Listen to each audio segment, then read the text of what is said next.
کریم آقا علیہ السلام نے ارشاد فرمایا، میرے دوستوں میں میرے نزدیک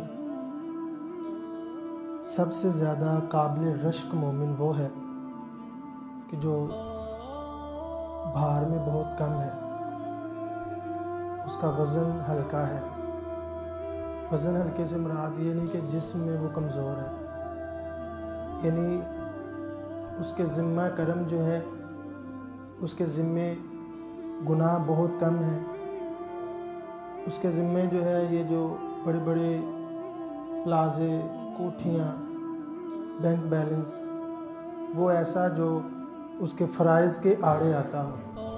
ویسے یہ بڑی بڑی کوٹھیاں بنانا، پیسہ اکٹھا کرنا، پیسہ جمع کرنا، اگر دین اسلام کی غرض سے ہو تو یہ غلط نہیں ہے، لیکن اگر یہ فرائض کے آڑے آتا ہو تو پھر یہ ایسا ہے جو بندے کے اوپر وزن ہے، جو بندے کے اوپر وزن ہے اور اس کی تباہی کا سبب بن سکتا ہے۔ اور فرمایا جسے نماز میں اچھا حصہ ملتا ہو، نماز میں اچھا حصہ ملتا ہو۔ اب آج کل نماز بالکل ختم ہوتی جا رہی ہے، ہماری نیو جنریشن میں نہیں ہے، لیکن ہمیں چاہیے کہ ہم نماز کی طرف جو ہے اپنی توجہ کریں۔ مدارس میں طلباء کرام، دکانوں میں کام کرنے والے، فیکٹریوں میں کام کرنے والے، جن کے انڈر لوگ کام کرتے ہیں، ان کو بھی چاہیے کہ وہ ان کو پرمیشن دیں، ان کو ٹائم دیں۔ جو کسی کے تحت کام کر رہے ہیں ان کو خود چاہیے کہ وہ ان سے ٹائم لیں، لیکن نماز کو جو ہے نا وہ پھیلائیں۔ فرمایا کہ میرے نزدیک وہ بہت ہی اچھا دوست ہے جسے نماز کے لیے اچھا حصہ ملتا ہے اور اپنے رب کی اچھی بندگی کرتا ہے۔ یہ اگلا پوائنٹ بہت پیارا ہے، بہت پیارا۔ فرمایا بندگی کرتا ہے تو اس کے بعد پوشیدگی میں اس کی اطاعت کرتا ہے، لیکن لوگوں میں گمنام ہے۔ بہت بڑا کام ہے یہ، بہت بڑا کام۔ ہم تھوڑا سا کام کریں تو ہماری کوشش ہوتی ہے ہمیں کوئی دیکھ لے، ہماری عزت ہو، رسپیکٹ ہو، معاشرے میں پتہ چل جائے کہ یہ فلاں بندہ بہت نیک ہے۔ تو ایسا بندہ کہ فرمایا مجھے بڑا پیارا لگتا ہے، بہت اچھا ہے وہ میرے نزدیک، کہ جو اللہ رب العزت کی عبادت پوشیدگی میں کرتا ہے اور زمانے میں گمنام رہتا ہے۔ یہ بہت بڑی بات ہے۔ ایک واقعہ اس حوالے سے ملتا ہے، غالباً عباسی خاندان سے ہے۔ ایک بادشاہ گزرے، ان کے دور کا یہ واقعہ ہے کہ ایک بندہ جو ہے وہ الٹا پڑا ہوا تھا، بازار کے اندر الٹا پڑا ہوا تھا اور وفات پا چکا تھا، اور لوگ اس کے قریب بھی نہیں آ رہے تھے، اس کو کوئی اٹھا بھی نہیں رہا تھا، الٹا تھا، اس کو کوئی سیدھا بھی نہیں کر رہا تھا۔ تو وہ بادشاہ جو تھے وہ وہاں سے گزرے تو اس نعش کو دیکھا، تو لوگوں سے پوچھتے ہیں بھائی یہ کون پڑا ہے ادھر اور اس کو کوئی سیدھا کیوں نہیں کر رہا، کوئی اٹھا کیوں نہیں رہا؟ تو لوگوں نے بتایا کہ یہ بہت ہی گناہ گار بندہ ہے، اس نے بڑے گناہ کمائے دنیا میں رہ کر، پاپی ہے، اس لیے ہم اس کے قریب نہیں جا رہے، اس کو پھینک دیا ہم نے، جب یہ مر چکا ہے تو ہم نے اس کو پھینک دیا ہے۔ بادشاہ کہتا ہے نہیں یار اس طرح نہیں کرتے، اس کو اٹھاؤ، اس کے گھر لے کے چلو۔ تو وہ اس بندے کو اٹھایا اور اس کے گھر لے چلے، تو گھر چھوڑ کے باقی چلے گئے۔ بادشاہ جو ہے وہ وہیں کسی کارنر میں چھپ گیا۔ اب اس کی بیوی جو ہے نا وہ جس طرح آوازیں دی جاتی ہیں مرنے والوں پر، تو وہ رو رہی ہے اور روتے روتے یہ الفاظ کہہ رہی ہے کہ تجھے کہا تھا چھوڑ دے یہ کام، تجھے کہا تھا باز آ جا، لیکن تو نے میری ایک نہ سنی، ایک بھی بات میری نہ مانی۔ میں تجھے کہتی رہی یہ کام چھوڑ دے،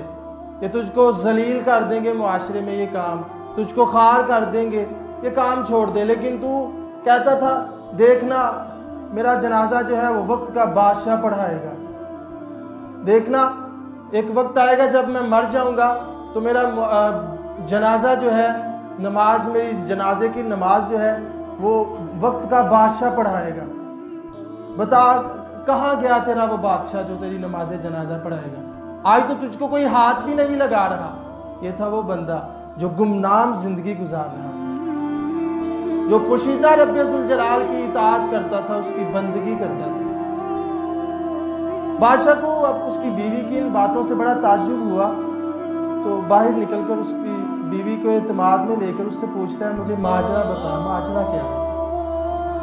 کیا وجہ ہے، یہ کون سی ایسی تو باتیں کر رہی ہے اپنے شوہر کے ساتھ؟ وہ عرض کرتی ہے کہ میرا یہ شوہر جو ہے نا، اس کا یہ معمول ہوتا تھا، اس کو کوئی جب پیسے ملتے نا تو اس نے شراب کھانے چلے جانا اور ساری شراب وہاں سے جو ہے نا خرید کے لے آنا اور گھر لا کے نا تو اس سارے مٹکوں کو توڑ دینا، شراب کو ضائع کر دینا اور پھر کہنا دیکھو آج میں نے کتنے لوگوں کو شراب سے بچایا۔ یہ ایسا بندہ تھا، یہ کوٹھے والیوں کے پاس چلا جایا کرتا تھا، ساری ساری رات ان کے پاس گزارتا تھا، ان کو پیسے دے دیتا اور کہتا تم آج کی رات میرے لیے ہو، میں تم سے جو چاہوں کروں، ساری رات ان سے گزار دینا اور صبح آ کے مجھے کہنا دیکھو آج میں نے کتنی عورتوں کو زنا سے بچا لیا، کتنی عورتوں کو میں نے آج زنا سے بچا لیا، کتنے لوگوں کو میں نے شراب سے بچا لیا۔ تو میں اس کو روکتی تھی یہ کام نہ کیا کر، یہ تیری ذلت و رسوائی کا سبب بنیں گے۔ تو یہ مجھ سے کہتا تھا دیکھنا ذلت و رسوائی کا سبب نہیں بنیں گے، ایک وقت آئے گا میں مر جاؤں گا تو میرا جنازہ جو ہے وہ بادشاہ پڑھائے گا۔ تو بادشاہ کی آنکھوں میں آنسو آ گئے اور کہتا ہے بادشاہ آگے سے اس بیوی کو کہتا ہے کہ اس کی یہ بات کو میں پورا کروں گا اور واقعی یقیناً اس کا جنازہ جو ہے وہ وقت کا بادشاہ ہی پڑھائے گا۔ وہ عرض کرتی ہے کیسے بادشاہ پڑھائے گا، بادشاہ کس طرح اس کی نماز پڑھنے آئے گا، اس کی طرف تو کوئی دیکھ بھی نہیں رہا، اس کو تو بازار میں گر گیا تھا، مر چکا تھا، کوئی اٹھا بھی نہیں رہا تھا۔ اس نے کہا کہ بادشاہ کوئی اور نہیں ہے، بادشاہ میں ہی ہوں، بادشاہ میں ہی ہوں۔ اور اس نے اعلان کروا دیا پورے علاقے میں کہ جس نے کسی اللہ کے ولی کا جنازہ پڑھنا ہے وہ آ جائے اور نماز جنازہ جو ہے وہ ادا کی جاتی ہے۔ اور تمام لوگ وہاں پہنچ گئے اور تمام لوگوں نے جب ماجرا دیکھا اور بندے کو دیکھا تو حیران ہو گئے اور بادشاہ سے پوچھتے ہیں بادشاہ سلامت آپ کہتے تھے اللہ کے ولی کا جنازہ، یہ تو ایسا ذلیل انسان ہے، اس نے تو ساری زندگی کوٹھے والیوں اور شراب خانوں میں گزار دی، آپ اس کو اللہ کا ولی کس طرح کہہ رہے ہیں؟ پھر جب بادشاہ نے ساری حقیقت بتائی نا تو کہا یہ وہ شخص ہے جس نے اللہ رب العزت کی اطاعت میں ساری زندگی گزار دی لیکن گمنام رہا، کسی کو بتایا تک نہیں۔ یہ ایسی زندگی ہمیں بھی گزارنی چاہیے کہ ہم اللہ رب العزت کی اطاعت کرتے رہیں، اس کی بندگی کو بجا لائیں، لیکن ہم دکھانے کے لیے یہ کام نہ کریں، یہ کام دکھانے کے لیے نہ کریں۔ میں نے ایک جگہ بات پڑھی تھی کہ بندے کو کیسے پتہ چلے کہ اس کا کام دکھاوے سے پاک ہے یا نہیں، تو آگے جواب لکھا تھا اگر تمہارے کام میں استقلال آ جائے نا، وہ لگاتار ہو، تو سمجھ لو کہ تمہارا کام جو ہے وہ دکھانے سے پاک ہے۔ اللہ رب العزت ہم کو خالص اس ذات کی رضا کے لیے تمام اچھے کام کرنے کی توفیق عطا فرمائے۔ وما علینا الا البلاغ۔